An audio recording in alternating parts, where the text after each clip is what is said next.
После первого чтения поступили федеральные средства. Это сумма 28,5 миллиардов рублей.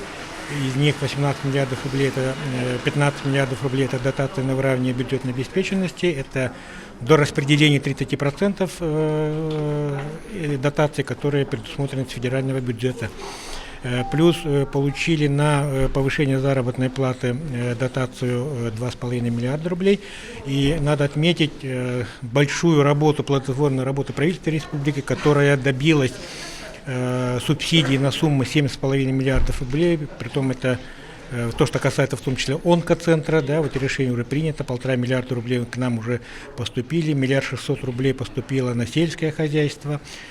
Также по субвенциям мы получили 2,5 миллиарда рублей. Тут вот еще раз надо отметить работу правительства, которые добились суммы по дотации на выравнивание. Это выше, чем 2019 год на 4 миллиарда рублей. Мы, в принципе, не ожидали такой суммы.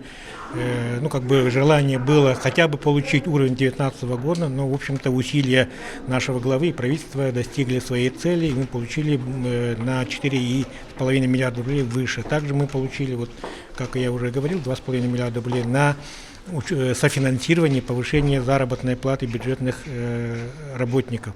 Вот эта статья повышения заработной платы, вот как раз из 18 миллиардов рублей мы добавили в сумму 6,5 миллиардов рублей, то есть мы практически закрыли все планируемое повышение заработной платы по указам главы республики на 2020 год, полностью сумма, в общем-то, закрыта. Сразу надо сказать, восстановлена сумма 409 миллионов рублей на санитарные рейсы, также восстановлены на уровне 2019 года субсидирование республиканских рейсов по республике Саха-Якутия. Предусмотрено на субсидирование организации коммунального комплекса 1,5 миллиарда рублей, я потом еще скажу. Также на на государственный стандарт дошкольного и среднего школьного образования 2,5 миллиарда рублей. 500 миллионов увеличена инвестиционная программа. Сразу хочу сказать, в целом по параметрам бюджета мы 2019 год начинали с суммы объемов 201 миллиард рублей, мы сегодня начинаем с суммы 207 миллиардов рублей. Об этом надо говорить, доходы у нас увеличились, но по расходной части у нас есть определенные проблемы, которые мы обязательно должны решить в первой половине, то есть в первой и второй корректировке мы должны решить. Это сумма 6,5 миллиардов рублей по субсидиям организации коммунального комплекса, то есть мы даже с учетом вот этих дополнительных доходов, к сожалению, не смогли найти средства на полное погашение вот этой суммы. Также у нас осталось недофинансированным в законе о бюджете, это государственный стандарт образования. Это первые два основных приоритета, на которые будут тратиться дополнительные доходы. Также мы в постановлении предлагаем все-таки вернуться по возможности к увеличению расходов по детям-сиротам. Но тут должна быть работа с федеральной властью. Да. Сегодня у нас из 620 миллионов рублей, которые предусмотрены на обеспечение жильем детей-сирот, 602 миллиона рублей, из них всего лишь 114 миллионов рублей – это федеральные средства.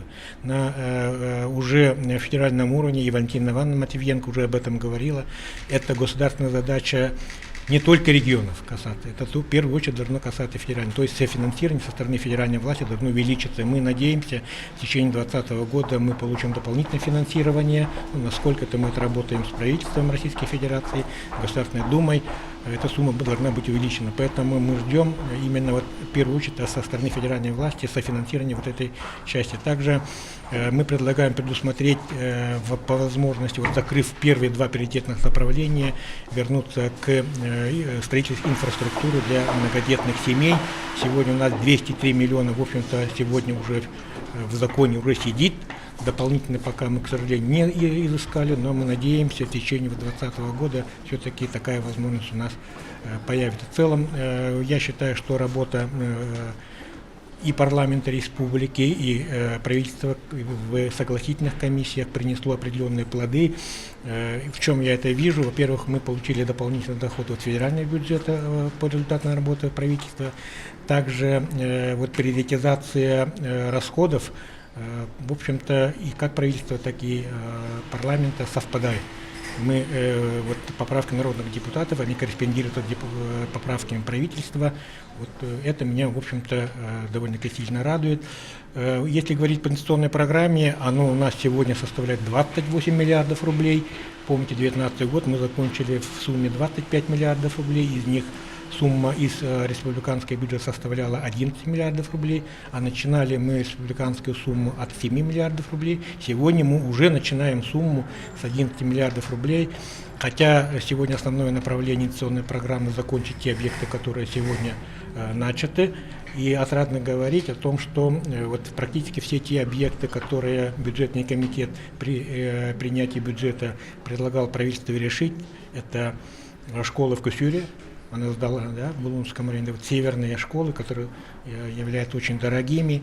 Вот буквально через некоторое время закончится школа и будет сдана в Томторе Аймаконского улуса, также в Вилюйском районе будет сдана школа. И отрадно, что в этом году, вот в 2020 году, в инвестиционной программы мы добились, чтобы в Ивено-Батантайском районе Батагая Алыта, вот как раз ту школу, которую депутаты продвигали в течение практически 5 лет, в этом году она уже предусмотрена на все 3 года с окончанием в 2022 году строительство данной школы. Также мы подняли на решение, и сегодня правительство с нами согласилось, это продолжение строительства больницы в городе Вилюйске. Это тоже как бы долгосрочное наше обязательство, и правительство пошло навстречу, и сегодня уже в бюджете республики, ну, по крайней мере, вот перед утверждением инвестиционной программы, они уже согласованы и включены.